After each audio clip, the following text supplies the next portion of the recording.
নমস্কাৰ ছাত্ৰ ছাত্ৰীসকল ই কক্সালে স্বাগতম জনাই মই জ্যোতি দাসে আৰম্ভ কৰিব ওলাইছো আজিৰ পাঠ আজি আমি আৰম্ভ কৰিব ওলাইছো ষষ্ঠ শ্ৰেণীৰ উন্মেষ পাঠ্যপুথিৰ অসমীয়া বিষয়ৰ ৮ নম্বৰ পাঠ বিৰুবালা ৰাভাৰ তৃতীয় অংশ আজি আমি এইটো অংশত বিৰুবালা ৰাভাৰ পাঠটিৰ প্ৰশ্ন উত্তৰসমূহ চাব ওলাইছো পাঠভিত্তিক ক্ৰিয়াকলাপত কিছু প্ৰশ্ন আমাক দিয়া হৈছে আজি আমি সেই ক্ৰিয়াকলাপৰ প্ৰশ্নসমূহ কৰিম আহাচোন প্ৰশ্নসমূহ চাওঁ পাঠভিত্তিক ক্ৰিয়াকলাপৰ প্ৰথম প্ৰশ্ন দিছে তলত দিয়া প্ৰশ্নসমূহৰ শুদ্ধ উত্তৰটো বাছি উলিয়াই সঠিক বৃত্তটো পূৰ কৰা আগৰ পাঠবিলাকত থকাৰ দৰে ইয়াতেও আমাৰ প্ৰশ্ন এটা দিয়া হৈছে আৰু তাতে বিকল্প কেইটামান দিয়া হৈছে কাৰ গাত পৰিয়ে বাহ লৈছিল বুলি দেওধানীয়ে মংগল চাইছিলে ঠিক আছে কৈছিলে ঠিক আছে মংগল চাই পেলাই কৈছিলে ধৰ্মেশ্বৰ ৰাভাৰ গাত কোমলী ৰাভাৰ গাত বিষ্ণুপ্ৰসাদ ৰাভাৰ গাত দয়ালু ৰাভাৰ গাত গোটেইকেইটা চণ্ডীচৰণ ৰাভা আৰু বিৰুবালা ৰাভাৰ ল'ৰা ছোৱালী হয় কাৰ হৈছিল মনত আছে দে তোমালোকৰ শুদ্ধ উত্তৰটো হ'ব ক ঠিক আছে গতিকে আমি এই বৃত্তটো পূৰ কৰিম ঠিক আছে তোমালোকে ভালদৰে পূৰ কৰি ল'বা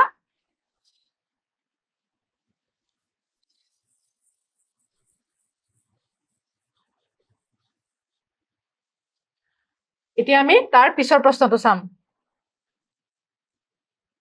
অসমী ডাইন অপৰাধ প্ৰতিৰোধ নিষিদ্ধ আৰু সুৰক্ষা আইন কেতিয়া প্ৰণয়ন কৰা হৈছিল 2011 খ্ৰীষ্টাব্দত 2017 2015 আৰু 2021 গতিকে শুদ্ধ উত্তৰটো হৈছে 2015 ঠিক আছে গ নম্বৰ অপচনটো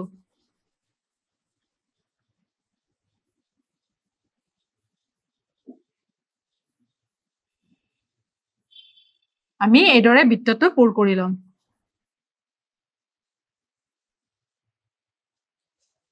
ঠিক আছে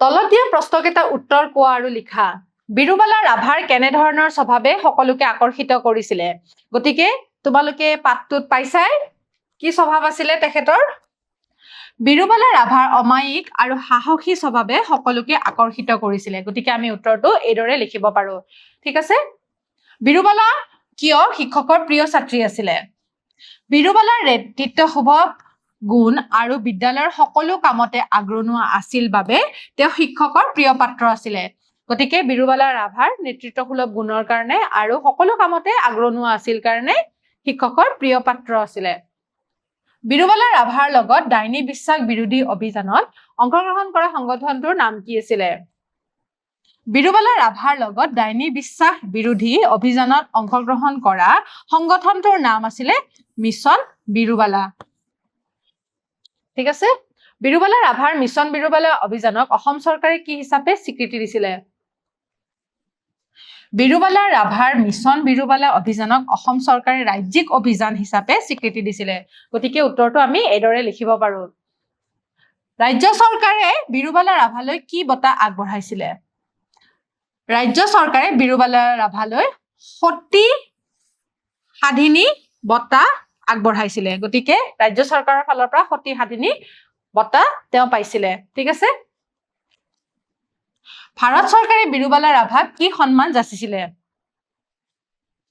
ভাৰত চৰকাৰে বিৰুবালা ৰাভাক পদ্মশ্ৰী সন্মান যাচিছিলে গতিকে পদ্মশ্ৰী বঁটাও পাইছিলে এইটো সন্মান বিৰুবালা ৰাভাক ভাৰত চৰকাৰে জনাইছিলে ঠিক আছে তলত দিয়া প্ৰশ্নকেইটাৰ উত্তৰ দলত আলোচনা কৰা বিৰুবালা ৰাভাই ডাইনী বিশ্বাসৰ কবলৰ পৰা সমাজখন কিয় মুক্ত কৰিব পণ লৈছিলে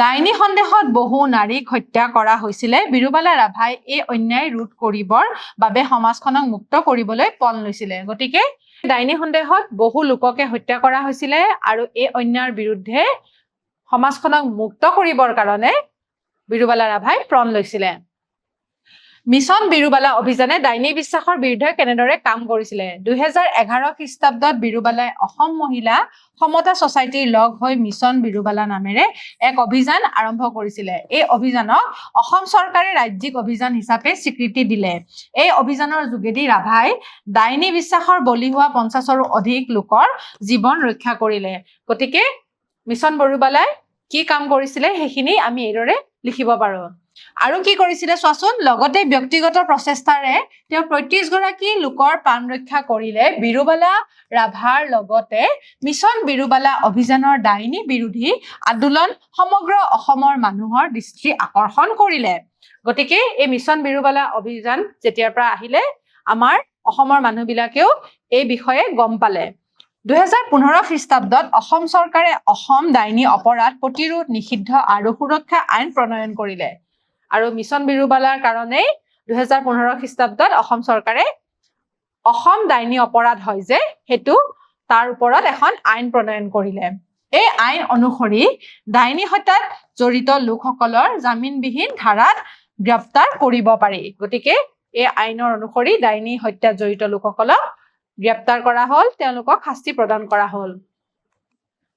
বিৰুবালা ৰাভাৰ জীৱনৰ বিষয়ে 10টা বাক্য লিখা। বিৰুবালা ৰাভা অসমৰ এখন গাঁৱত জন্মগ্ৰহণ কৰিছিল, য'ত তেওঁ শৈশৱতে সামাজিক অবিচাৰৰ সৈতে পৰিচিত হৈছিল।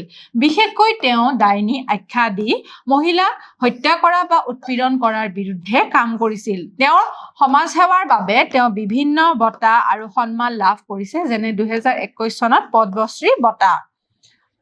তেওঁ মিছন বিৰুবালা নামৰ এটা অভিযান আৰম্ভ কৰে, যি ডাইনী হত্যা দিয়াৰ বিৰুদ্ধে কাম কৰে। তেওঁৰ সংগঠনৰ জৰিয়তে তেওঁ বহু মহিলাক ডাইনীৰ অভিযোগৰ পৰা ৰক্ষা কৰিছে। তেওঁৰ জীৱনটো বহু ত্যাগ আৰু সংগ্ৰামত পৰিপূৰ্ণ আছিল, কিন্তু তেওঁ কেতিয়াও আশা হেৰুওৱা নাছিল। তেওঁৰ কামৰ দ্বাৰা তেওঁ অসমত অন্ধবিশ্বাসৰ বিৰুদ্ধে এক শক্তিশালী আন্দোলন গঢ়ি তুলিছে।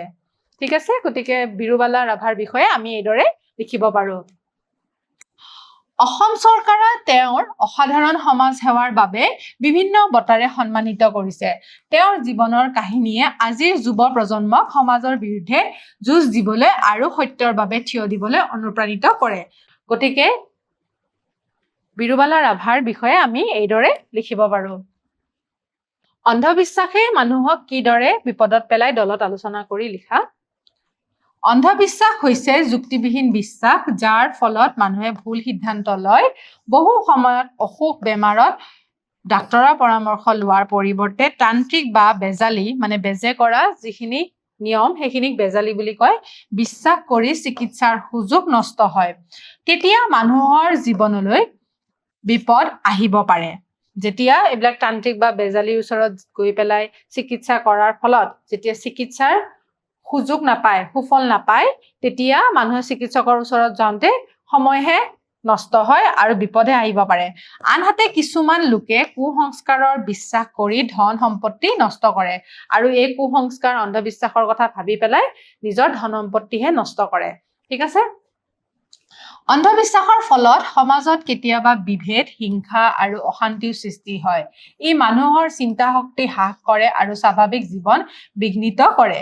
সেয়েহে অন্ধবিশ্বাসৰ এৰা আৰু যুক্তিবাদী মনোভাৱ গঢ়ি তোলা আদি অতি প্ৰয়োজন হৈ পৰিছে। গতিকে অন্ধবিশ্বাস আৰু কুসংস্কাৰে আমাৰ সমাজত কিদৰে প্ৰভাৱ পেলাইছে আৰু ইয়াক আমি কিদৰে আঁতৰাই পঠাব লাগিব সেয়া আমি বুজিব লাগিব। গতিকে ছাত্ৰ ছাত্ৰীসকল, আশা ৰাখিছোঁ তোমালোকে প্ৰশ্নসমূহ বুজি পাইছা। ইয়াৰ উত্তৰসমূহ কিদৰে লিখিব পাৰিবা তাৰ এটা আমি উদাহৰণ দিলোঁ। তোমালোকে ইয়াৰে প্ৰশ্নসমূহ টোকা বহীত তুলি ল'বা। অহা ক্লাছত বাকী ৰৈ যোৱা প্ৰশ্নসমূহ তোমালোকৰ মাজলৈ আকৌ লৈ আহিম। অহা ক্লাছত লগ পোৱাৰ আশাৰে আজিলৈ সামৰিছোঁ। নমস্কাৰ।